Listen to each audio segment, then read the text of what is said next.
Đường Trần Quang Khải tại phường Tân Định là một trong những tuyến giao thông huyết mạch và sầm uất bậc nhất khu vực trung tâm thành phố Hồ Chí Minh. Dưới đây là những thông tin chi tiết về con đường này. Điểm đầu đến cuối, đường bắt đầu từ ngã tư giao với đường Hai Bà Trưng và kết thúc tại chân cầu Hoàng Hoa Thám, nối thẳng sang quận Bình Thạnh và quận Phú Nhuận, kết nối, cắt ngang nhiều trục đường quan trọng như Đinh Tiên Hoàng, Nguyễn Phi Khanh, Nguyễn Hữu Cầu. Đặc điểm, đây là tuyến đường lưu thông hai chiều, mật độ giao thông rất cao, đặc biệt là vào giờ cao điểm do đây là cửa ngõ di chuyển giữa quận 1 và các quận lân cận.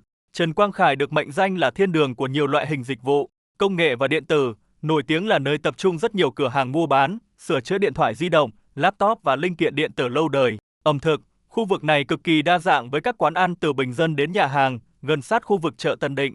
Dịch vụ tài chính, tập trung nhiều chi nhánh ngân hàng lớn Vietcombank, SCB, Sacombank và các văn phòng công ty, y tế và giáo dục, gần các bệnh viện lớn như BV quận 1 và các trường học uy tín trong khu vực Tân Định. Giá trị bất động sản do nằm ở lõi trung tâm quận 1, bất động sản tại đường Trần Quang Khải luôn thuộc phân khúc cao cấp. Kinh doanh, mặt bằng tại đây rất được săn đón nhờ vỉa hè rộng và khả năng nhận diện thương hiệu tốt. Pháp lý, đa số là đất thổ cư lâu đời, quy hoạch ổn định.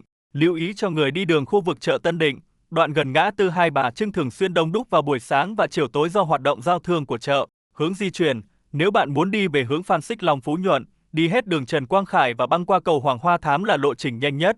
Mẹo nhỏ, nếu bạn có ý định mua sắm đồ công nghệ hoặc sửa chữa điện thoại tại đây, hãy tham khảo giá ở vài cửa hàng vì sự cạnh tranh ở khu vực này rất lớn. Bạn thường có thể tìm được giá tốt nếu chịu khó khảo sát.